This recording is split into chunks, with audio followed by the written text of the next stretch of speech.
Bismillahirrahmanirrahim.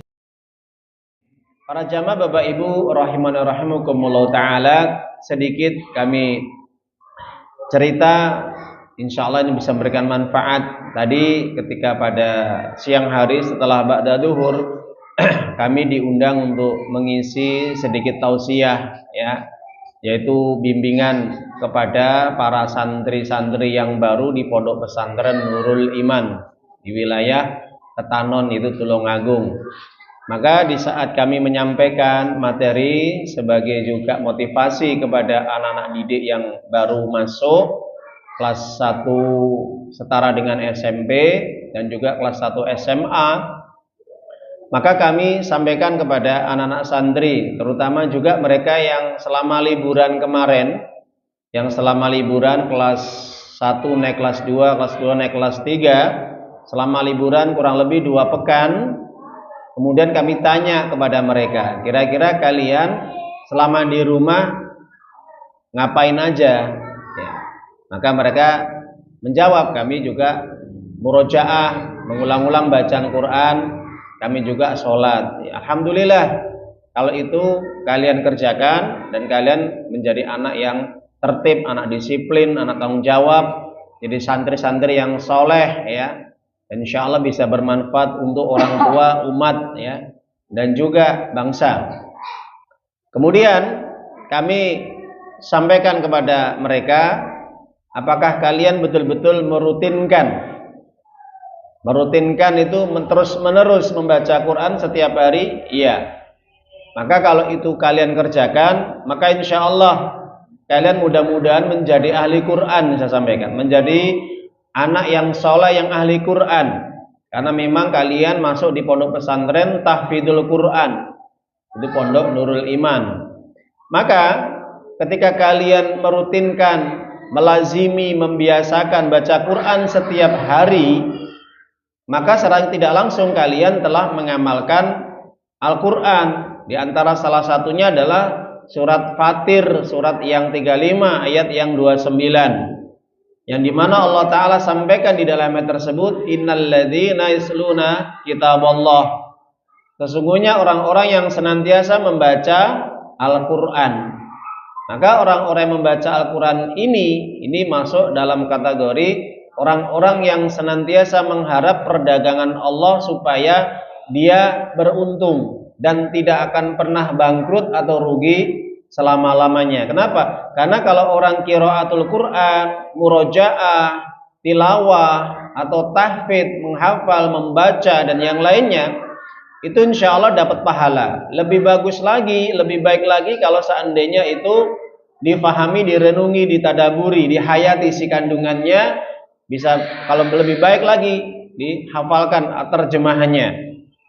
Dan lebih baik lagi meningkat itu kalau diamalkan dalam kehidupan sehari-hari. Kenapa? Kalau kalian sebagai anak-anak yang soleh, santri-santri di pondok pesantren tahfidzul Quran, ketika kalian nanti keluar, kalian menjadi seorang dai, kemudian kalian mengajar, maka mudah-mudahan itu menjadi apa? Aset bagi orang tua kalian. Maka orang tua kalian insya Allah nanti pada hari kiamat di surga akan diberi apa? Yaitu mahkota yang cahayanya lebih terang daripada cahaya matahari. Bahkan juga diberi pakaian dari surga, pakaian yang paling indah. Itu bagi orang tua yang menanamkan, membimbing, mendidik, mengarahkan anaknya untuk belajar agama, khususnya belajar Al-Quran dan juga sunnah-sunnah Rasulnya yang mulia Sallallahu Alaihi Wasallam. Maka kalian harus bangga. Kenapa? Karena kalian dimasukkan ke sekolahan yang di situ terdapat bimbingan Al-Quran. Karena tidak semua orang tua mampu dan mau, ada keinginan untuk menyekolahkan, mengarahkan, membimbing, mendidik kalian, wahai anak-anak santri, untuk belajar Al-Quran, untuk belajar agama Islam, untuk menuntut ilmu syar'i. Banyak di luar sana orang tua yang mereka lebih peduli agar anak-anaknya supaya menjadi anak yang sukses urusan dunianya, tanpa memikirkan kesuksesan kehidupan akhirat. Maka kalian telah mengamalkan Al-Quran ketika kalian membaca, menghafal, merenungi, memahami, dan mengamalkan. Mudah-mudahan kalian menjadi ahli Quran. Ini yang sebagaimana disabdakan oleh Nabi Muhammad SAW, Iqra'ul Quran, fa innahu ya'ti yaumal qiyamah syafi'al sabih. Bacalah Al-Quran, amalkan Al-Quran. Nanti pada hari kiamat Al-Quran akan memberikan apa? Pertolongan bagi siapapun yang membacanya, yang mencintainya, dan mau mengikutinya. Begitu juga orang-orang yang terlibat di dalamnya, termasuk orang tuanya, di samping ustadz-ustadznya yang mengajarkannya. Dan bahkan kalian merupakan menjadi orang atau anak yang paling baik di muka bumi ini. Sebagaimana disampaikan oleh Nabi, khairukum man ta'allamal Qur'ana wa 'allamah. Kami sampaikan seperti itu kepada anak-anak tadi. Kalian menjadi orang yang terbaik di muka bumi ini kalau kalian mau belajar Al-Quran, belajar tajwid, belajar makhrajul huruf, tahsinul Quran, bagaimana membaca Quran yang benar, tartil, kemudian dihafal, dipahami, dan juga diamalkan. Insyaallah, maka kalian menjadi orang yang paling baik di dunia ini, manusia yang terbaik. Begitu juga mereka-mereka yang mau mengajarkannya, menyampaikannya, mendakwahkannya. Maka ketika kalian sudah membaca Quran, maka itu harus dijaga hafalan kalian. Yang kedua, kalian apakah juga sholat di rumah? Mereka menjawab, sholat. Kami juga tertib sholat. Bukan hanya sholat saja, kalian berjamaah nggak di rumah? Artinya ketika sudah pulang selama liburan 2 pekan kemarin itu kalian sholatnya berjamaah atau di rumah? Sholat sendirian maksud saya. Mereka menjawab, insyaallah kami setelah berjamaah Ustadz. Jawaban mereka seperti itu. Jadi mayoritas rata-rata mereka ketika pulang selama liburan mereka, Masya Allah, sholat berjamaah Pak Mugi, baik di masjid atau di musola mereka masing-masing. Kalau kalian seperti itu, ketika menghabiskan masa liburan kalian, di sela-sela kalian mungkin bermain atau yang lainnya, kalian masih menjaga sholat, terutama berjamaah. Masya Allah, mantul saya katakan, mantap betul, ajib, ya. Kenapa? Kalian betul-betul mengamalkan Al-Quran. Maka orang yang sholat berjamaah ini secara tidak langsung dia telah mengamalkan Al-Quran. Sholat itu wajib nggak? Mereka jawab wajib. Mana dasarnya? Al-Baqarah 43, wa aqimus shalah wa atuz zakah warka'u marrokiin. Itu ada nggak perintah sholat berjamaah? Ada. Maka di ayat yang terakhir, kalimat yang terakhir, ayat yang 43, kerjakan sholat, bayarkan zakat, dan rukuk bersama orang-orang yang rukuk. Ketika kalian liburan dari pondok pesantren ini, kalian manfaatkan, gunakan untuk sholat berjamaah, maka kalian menjadi ahlul Quran. Kenapa? Kalian sholat dengan berjamaah mengamalkan ayat ini, surah Al-Baqarah 43. Karena sholat berjamaah itu wajib bagi laki-laki yang sudah akil balik. Jadi kalau kalian sudah akil balik, sudah SMP ini, maka wajib tidak boleh sholat di rumah. Itu sebagaimana pesan Nabi, pesan para sahabat dan ulama-ulama yang lain, bahwa sholat berjamaah itu hukumnya wajib bagi laki-laki yang sudah akil balik. Maka itu yang kedua, kalian menjaga sholat berjamaah. Dan mana perintah sholat berjamaah di masjidnya? Maka kita jelaskan di dalam surat At-Taubah ayat 18, surat yang ke-9. Innama ya'muru masajidallah man amana billahi wal yawmil akhir wa aqamas shalah wa ataz zakah wa lam yasha illallah fa asa ulaka yakunu minal muhtadin. Ini ayatnya. Sesungguhnya hanya orang-orang yang memakmurkan rumah-rumah Allah itu masjid, mereka yang beriman kepada Allah dan hari akhir, mereka yang senantiasa menjaga sholat, mereka yang membayar zakat atau gemar bersedekah, mereka hanya takut kepada Allah. Takutnya kepada Allah, bukan kepada siapapun, dalam mentaati perintah Allah. Maka ketika kalian sholat berjamaah di masjid, maka kalian mengamalkan surat At-Taubah ini, ayat yang ke-18, surat yang ke-9. Yang ketiga, kalian baca Quran, Masya Allah. Kemudian kalian rutinkan, kalian semangat baca Quran, menghafal, murojaah, mengulang-ulang hafalan kalian yang sudah diberikan oleh ustadz kalian. Kalian juga diberi nasihat supaya menjaga sholat kalian berjamaah di masjid, kalian juga jalankan. Yang ketiga, saya tanya, ini pertanyaan saya kepada santri-santri tadi, kira-kira di samping kalian ibadah tadi, kalian juga mentaati perintah orang tua kalian atau tidak? Ya, misalkan kalau disuruh, kalian langsung kerjakan. tanpa menunggu nanti. Ternyata apa? Jarang yang ngacung, Pak. Jarang yang ngacung, ya, hanya sebagian kecil saja. Kalau baca Qur'annya, masya Allah semangat, ya, karena memang sama pondok setiap hari kan baca Quran, itu menjadi kebiasaan, akhirnya itu menjadi sesuatu yang bagus, akhirnya melekat dalam jiwa anak tadi, sehingga secara tidak langsung itu berpengaruh di rumah mereka masing-masing. Mereka tanpa harus dikomando, tanpa diperintah baca Quran. Begitu juga tanpa dikomando, tanpa diperintah juga ketika ada panggilan adzan, sholat berjamaah, mereka berjamaah. Cuman yang ketiga ini, ketika orang tua kalian menyuruh kalian, memerintahkan kalian pekerjaan-pekerjaan rumah atau yang lain, selama tidak mengandung kemaksiatan dosa, kalian segera bangkit, jalan, kerjakan tidak. Agak lesu, Pak mungkin. Ayo jujur, nggak boleh bohong. Ternyata apa? Kebanyakan mereka yang mengerjakan, tapi saya tanyakan, pasti ada kalimat nanti dulu, dan yang lainnya, ya. Apa yang terjadi? Lah ini penyakit bagi kalian. Kalian biasanya kalau sudah pulang di rumah, saya sampaikan ini, biasanya kalian sibuk dengan apa? HP, bermain game. Itu pasti hampir rata-rata anak kalau liburan di rumah, pulang dari pondok pesantren atau pulang dari madrasahnya, kesempatan untuk menghabiskan waktunya untuk banyak main game. Ya, pora, bener Mas? Bener kan? Nah ini jawabannya sama ya toh.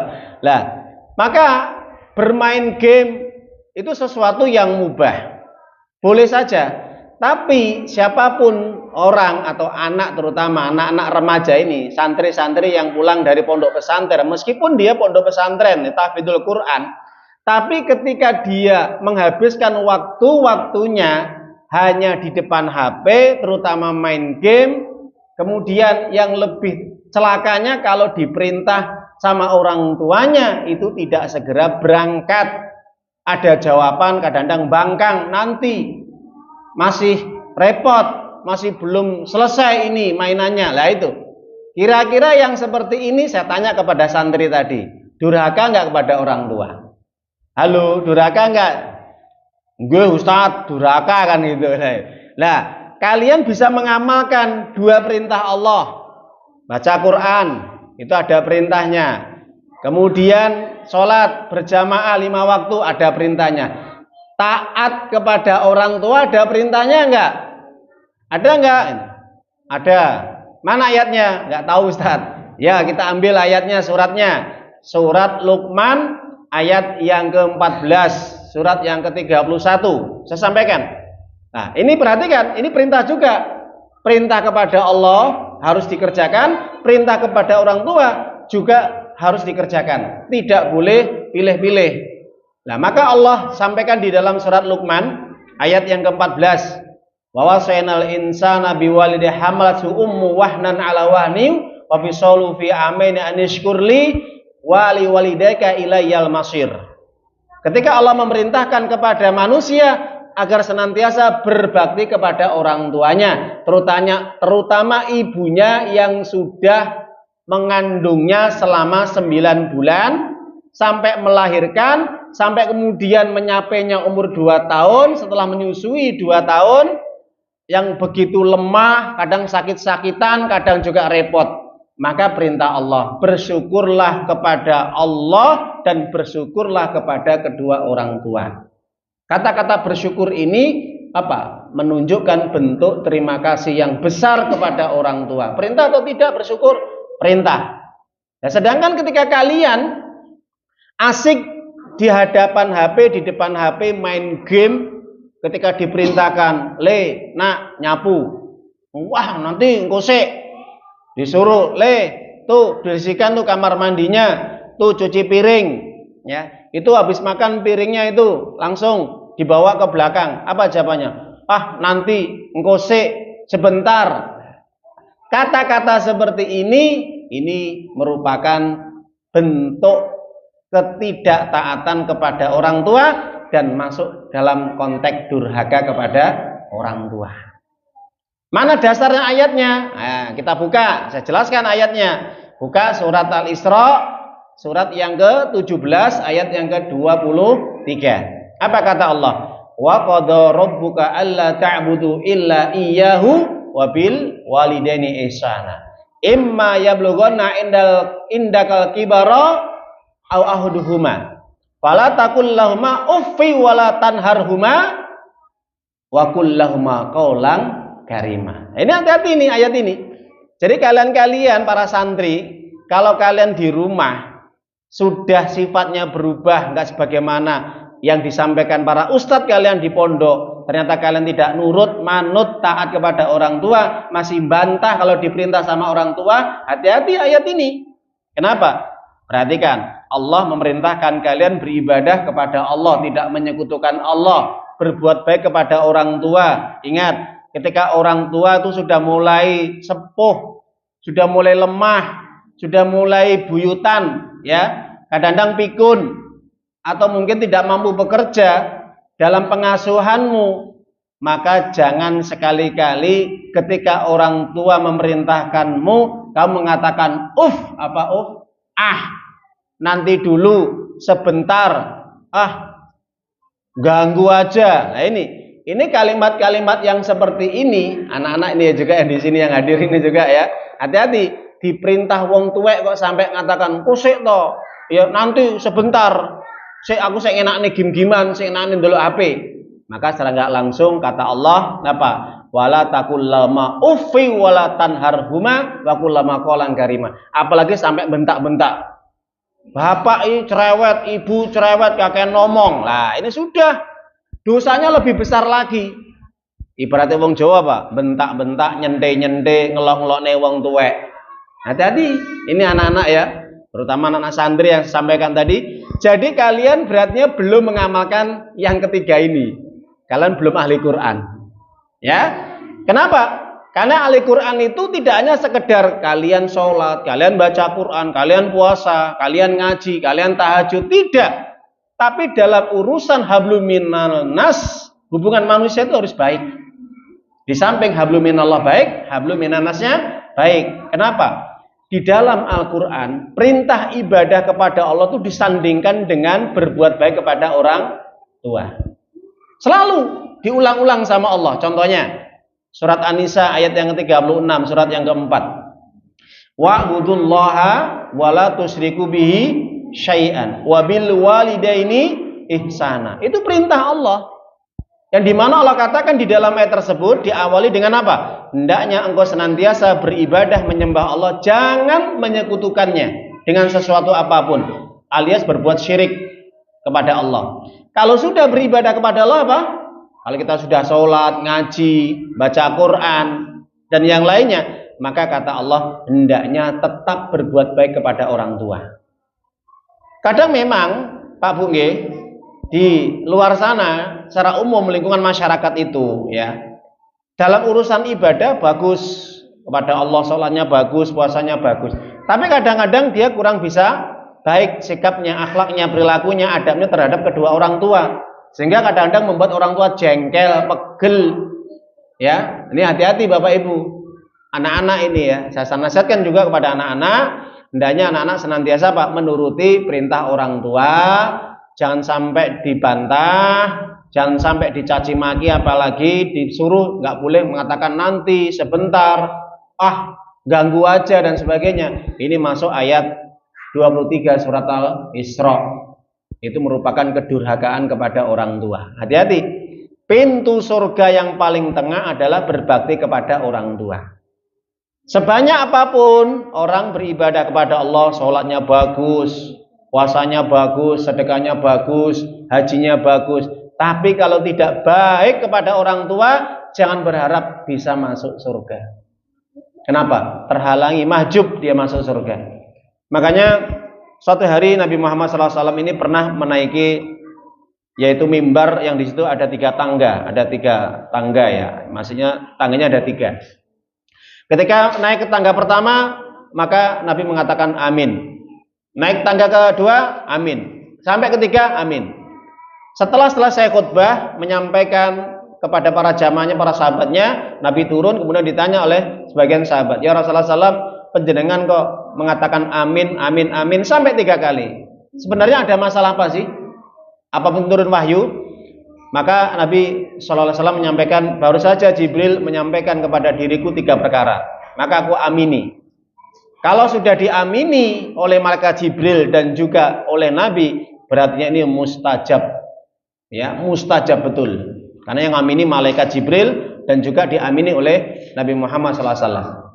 Maka yang pertama, Nabi mengamini bagi orang yang dimana ketika datang bulan Ramadan tapi tidak mendapatkan ampunan karena menyanyiakan selama di bulan Ramadan, tidak bersemangat ibadah, males-malesan, bahkan masih berbuat dosa, maka dia tidak akan mendapatkan ampunan. Nah, ini diamini sama malaikat Jibril dan juga diamini oleh Nabi Shallallahu Alaihi Wasallam. Yang kedua, ketika disebut nama Nabi Shallallahu Alaihi Wasallam itu tidak bersolawat, dia orang yang paling bakhil, melirit, metakil, maka dia orang yang celaka. Kenapa? Karena dia tidak mau bersolawat kepada Nabi. Yang ketiga, orang yang celaka yaitu mereka yang mendapati kedua orang tuanya masih hidup dalam kondisi yang tua renta, berada di dalam pengawasan dia, tapi dia tidak mau berbakti, tidak mau rumat, tidak mau menjaganya dengan baik, tidak mau ngopeni dengan cara yang baik. Kalau orang Jawa itu ya, maka terjadi apa? Nabi mengatakan, syakiya abdun man adraka liwalidayhi walidayhil al-kibar indau ahduhuma falam yudkhilahul jannah. Jadi orang yang ketika dia mendapati kedua orang tuanya atau salah satunya, mungkin ayahnya masih hidup atau ibunya masih hidup, ternyata dia sepelekan, dia tinggalkan, dia acuhkan, tidak pernah dia perhatikan, disio-sio, kalau ada orang Jawa ya, disia-siakan, didolimi dan sebagainya, maka penghalang untuk masuk surga. Jadi hati-hati Pak Bu ya. Jadi ini saya sampaikan kepada anak-anak santri tadi. Jadi ingat bahwa Nabi mengatakan ini agar kalian tetap berbuat baik pada orang tua. Ibadah kalian bagus, tapi kalau tidak bagus kepada orang tua, jangan berharap bisa masuk surga. Makanya para jamaah Bapak Ibu, ini penting sekali ya dalam pendidikan anak-anak ini ya. Ya kita tanamkanlah kepada anak-anak kita. Bagaimana supaya mereka betul-betul semangat dalam beribadah kepada Allah, antusias, bersungguh-sungguh, tapi juga tanamkan mereka untuk senantiasa hormat, ya, berlemah lembut, tepo seliro, andap asor kepada kedua orang tua. Kenapa? Karena orang tua lah yang berjuang untuk senantiasa menjadikan anak itu tumbuh baik, tumbuh dewasa, menjadi anak yang soleh, soleha. Dan ini yang paling terpenting adalah anak aset nanti pada hari kiamat untuk bisa memasukkan kedua orang tuanya masuk surga. Maka dikatakan dalam hadis Nabi bahwa manusia itu amalnya terputus kecuali 3. Idza matal insan ya, inqata amalu illa min salas. Ketika manusia meninggal terputus amalannya kecuali 3 yang terus mengalir maksudnya. Yang pertama apa? Sedekah jariyah, sedekah yang itu bisa memberikan manfaat bagi umat untuk bisa digunakan kebaikan atau ibadah kepada Allah. Yang kedua, ilmu yang bermanfaat, ilmu yang taqobi, ilmu yang bisa diamalkan dan bermanfaat untuk umat, kemudian diamalkan. Kemudian yang ketiga apa? Waladun soleh yad'ulah, anak yang soleh yang senantiasa apa? Mendoakan kedua orang tuanya. Makanya anak-anak sekalian ya, kira-kira kalian berdoa enggak untuk orang tua? Hai anak-anak, doakan enggak orang tua? Doa, tiap hari doakan kalau habis sholat. Doakan ya, jangan sampai habis salam langsung pelencing. Lah ini enggak boleh ya. Jadi bagi anak-anakku yang tercinta, kalau kalian habis sholat, dzikir, perhatikan, dzikir, habis dzikir selesai, kemudian berdoa. Apa doanya? Rabbi firli wali walidayya warhamhuma kama rabbayani shaghira atau sigoro. Sebagaimana perintah Allah. Anak-anak saja, orang tua juga begitu sama. Iya betul, betul. Anak-anak saja. Ya. Perhatikan, ini kan konteksnya kan di sini kan perintahnya anak. Orang tua dalam arti yang sudah meninggal dunia atau masih hidup, maka terus seperti itu, jadi turun temurun, ya. Ini perintahnya kepada anak untuk orang tua. Jadi orang tua harus didoakan. Kalau orang tua mendoakan siapa? Orang tua. Jadi konteksnya meskipun anak ini sudah dewasa, artinya tetap mendoakan orang tua meskipun sudah tua. Jelas ya? Maka kalian doakan nggak orang tua? Ayo. Bagaimana doanya tadi? Rabbana firli wali walidayya warhamhuma kama rabbayani shaghira. Ya Tuhan kami, ampunilah dosa kedua orang tua kami dan rahmatilah mereka keduanya sebagaimana mereka telah menyayangiku ketika di saat masih kecil. Ada nggak perintahnya untuk mendoakan orang tua? Ada nggak dalam Al-Quran? Ada. Surat Al-Isra ayat yang 24, ya. Apa bunyinya? Allah katakan di dalam ayat tersebut, wahfid lahuma janahad dzulli minar rahmah wa qur rabbirhamhuma kama rabbayani shaghira. Itu perintah. Apa kata Allah? Allah katakan perintah kepada anak-anak supaya untuk bersikap rendah diri di hadapan kedua orang tuanya, lemah lembut, sopan santun, andap asor, ya. Dan juga doa, ya Tuhan kami, rahmatilah kedua orang tua kami sebagaimana mereka telah menyayangiku ketika di saat aku masih kecil, ya. Jadi itu para jamaah yang kami muliakan, semoga ini pengalaman kami untuk memberikan motivasi nasihat kepada para santri-santri di Pondok Tahfidzul Quran. Semoga itu juga memberikan ya keberkahan kepada mereka juga. Harapan kita semuanya juga yang mereka belajar di pondok pesantren atau di luar pesantren, mudah-mudahan menjadi anak yang soleh dan soleha dengan syarat didikan orang tua sesuai dengan didikan Nabi Muhammad SAW. Tanamkan cinta Al-Quran dan tanamkan mereka untuk cinta sunnah Rasul. Ayyuhalladzina amanu ittaqullaha haqqa tuqatih wa la tamutunna